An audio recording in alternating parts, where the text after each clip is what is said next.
Hey guys, I wanted to make a quick video about states and how we can use them and how to optimally do things in your life to actually enjoy your life, right? And so people often talk about discipline, but the thing about discipline is actually just coded in motivation, but it's still a shitty level of motivation, right?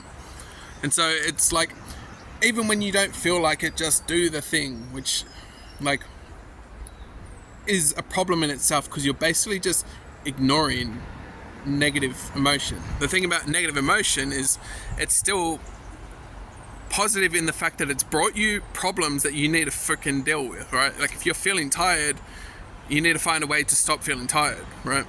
Or you need to find a way to stop like being hungry, or stop being angry or sad or anxious, you know. And if you ignore all of these, then you're just adding more to the problems. And sometimes this can work, right? Because you get to a point that you get healthy enough that you don't feel tired all the time. You don't get anxious all the time. You have confidence, right? But the thing is, often enough, the people that are explaining this haven't had to deal with it in the same way that you've had to deal with it. And then you kind of think of it as, I'm built different. But you're not built different. You just value things differently, right? And they value other things differently. And that's just how they grew up versus how you grew up, right? And the more understanding you have of these things, the more it allows you to get yourself where you want to be. And so if you need to do the hard thing, and we'll talk about gym as an example. Gym, we'll think about it in terms of like, you need to get into the gym, and there are problems that show up as things called like excuses, right? Or like curveballs, or shit just happens in life, right? The thing is, all of these things have like negativity or negative emotions attached to them, which also have just problems that you can learn to deal with, right? When you learn to deal with them, the emotion doesn't pop up anymore, which would mean what? You get yourself in the gym. But then say the gym itself, the idea of gym is so low value in your mind that you just think of it as, it's so painful for what reward, right? Like some minor reward, right? But so there's two aspects to change, which is your state of all the other things in your life, and then your state about how you think about gym, right? And so all these other things, when they pop up, are technically way more valuable than the gym. They're actually more valuable than the gym. That's the reason why you do them over the gym, right? And so it doesn't mean you quit. It doesn't mean you relapse. It just means that you currently still have a skewed value system, and you still need to figure things out. That is all, right? And this is why you keep butting your head every time you listen to a discipline video and you can't follow it, right? These people don't have your problems. They don't have your life, right? And so you thinking that you can just do the same as them is a very like shallow understanding of it, right? Is that you can motivate yourself in the same way that they do. You can push through the pain in the same way that they do. But right now you have bigger problems in your mind, right?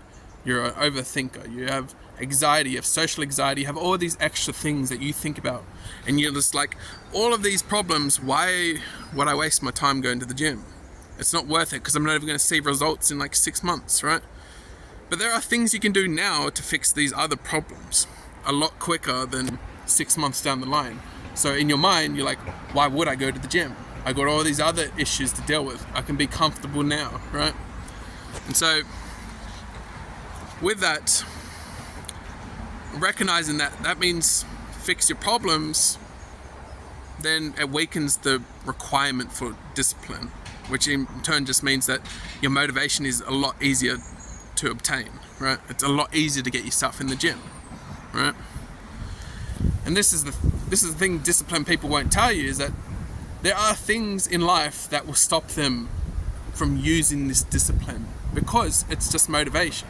There are things that are more valuable than going to the gym. There just are. And so thinking of your daily routine as if you miss it, you quit, is not how you're meant to see it. It's like, if you miss it, something more important showed up, or you got caught up in something that you know isn't valuable, but you're not really thinking about it, right? Like your addictions and things like that, right? And you have to continuously jump back to figure it out. Understand it more, understand your addiction more, understand, and the more you do that, the weaker it gets and the stronger your motivation becomes, right? The stronger because everyone can use discipline. It's just for long periods of time, your other problems that are way more valuable eventually overcome that discipline. So really just see it as you have problems. Are they more valuable than the gym? Yes or no? If they are, deal with them, right? And so when you think about going to the gym, all these excuses pop up.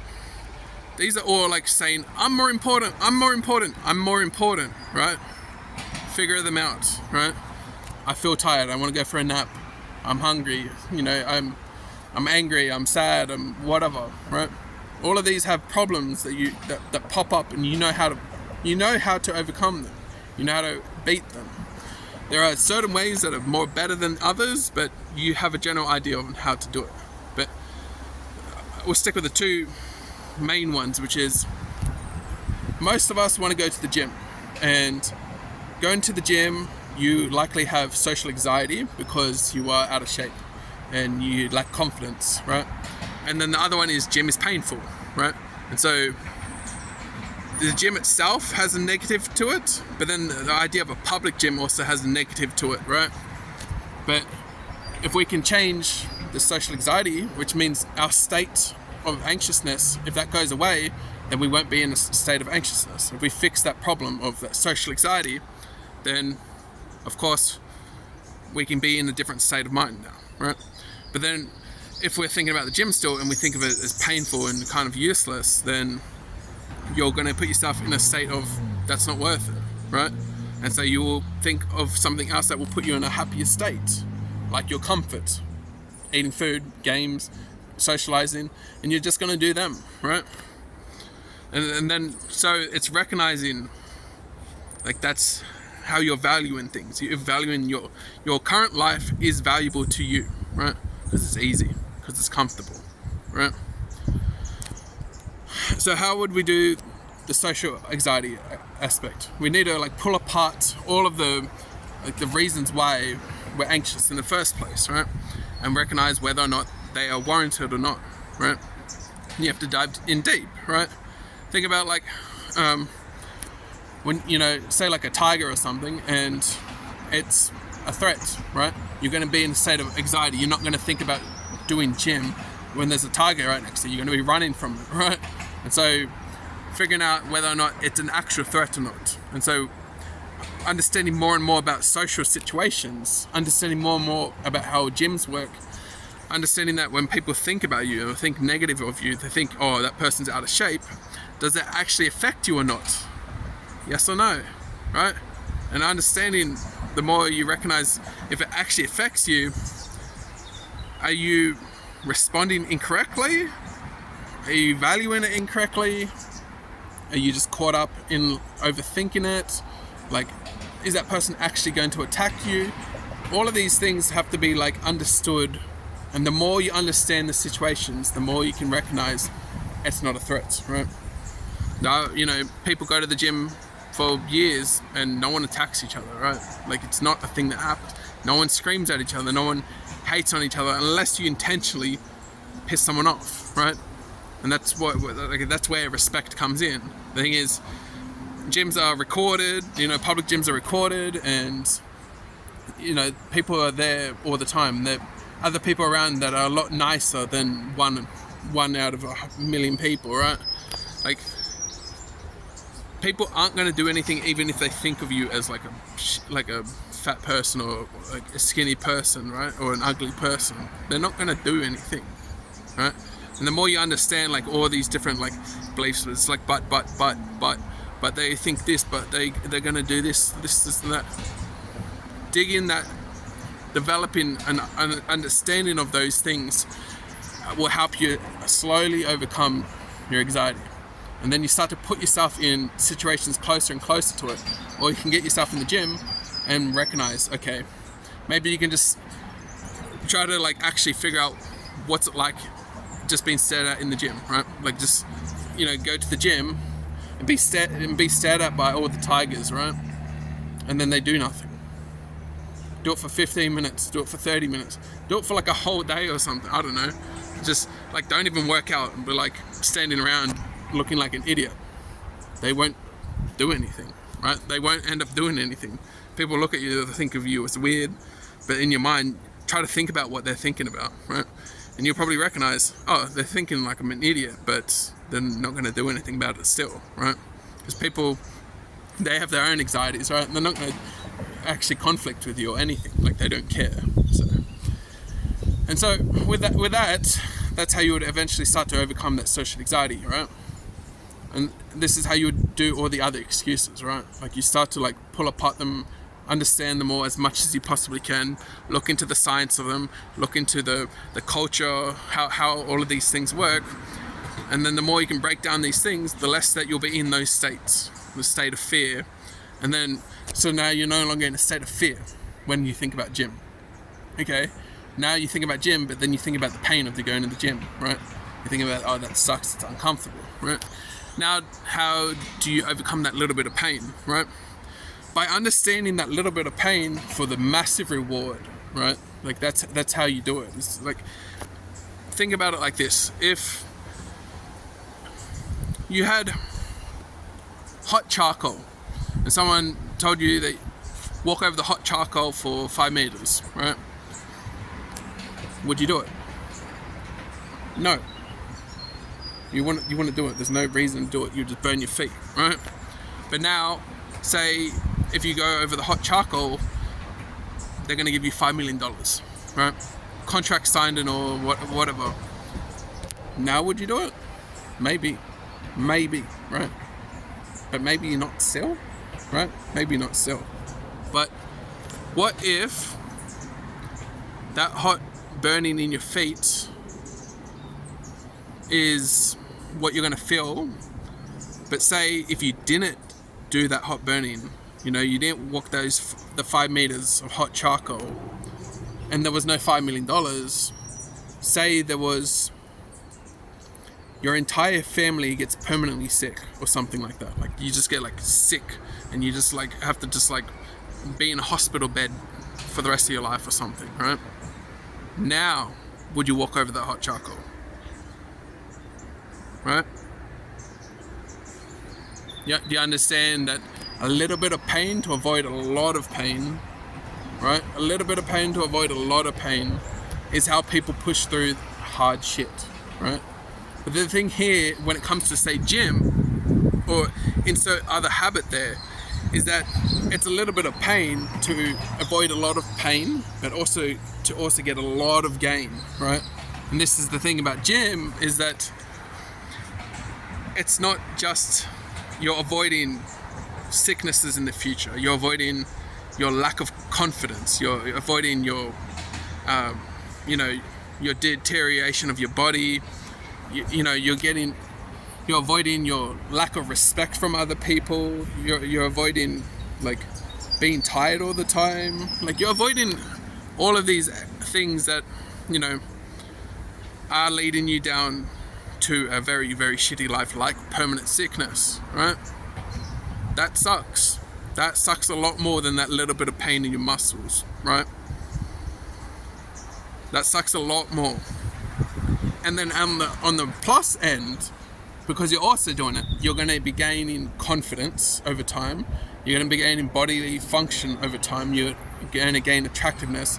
You're going to gain business opportunities, sexual opportunities. You're going to gain like so much more from going to the gym, and you're going to avoid all of that pain that certain other people live in sickness like their entire life, right? And their entire life is also shortened as well. And like, try to think about trying to enjoy yourself while you're sick. You just aren't. You're depressed. You're sad, right? And so that's how you break down those two problems, those two excuses of the gym, right?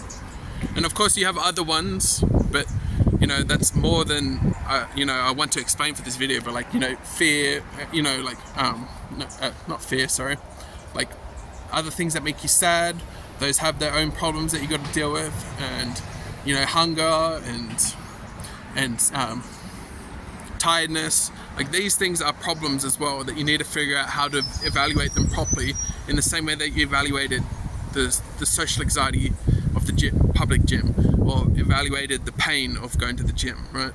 And then you also got to figure out like the time of going to the gym, right? 30 minutes, People often say, daily. You don't have to do daily. If you're someone that doesn't value it that much, you can still do it. Like, do 2 or 3 a week, right? 2 or 3 times a week, or even like once a week, once, twice a week. Like, you don't have to do it every single day, right? It's maybe more optimal, but maybe not more optimal for a fully balanced life. Like, maybe you just want to enjoy life even more in other areas, right? But yeah, that's a big key understanding of like your states based on your beliefs around things, right? Your state of fear, you ain't going to be getting into the gym easily, right? You just aren't, and it's going to suck. You're going to hate your life. But if you figure out the fear, now you're okay. You figure out the pain, now you're okay, right? You understand why these things are valuable. People value these things for a reason. They're not for no reason. And so if you're not valuing them properly, you don't have a good understanding of these things. So if you think about all those goals that everyone wants to do but they can't get, when you can't get it, you're not valuing it enough. You generally just don't have the understanding to value it enough, right? And that requires education and experience, and then processing, right? The third one is processing, that people don't mention, is that you process your education and your experience. And you think about the value of those things, right? And you weaken the excuses and you boost up the actual goals, like the actual actions, and that's how you get the habits, right? So good luck, guys. I believe in all of you. So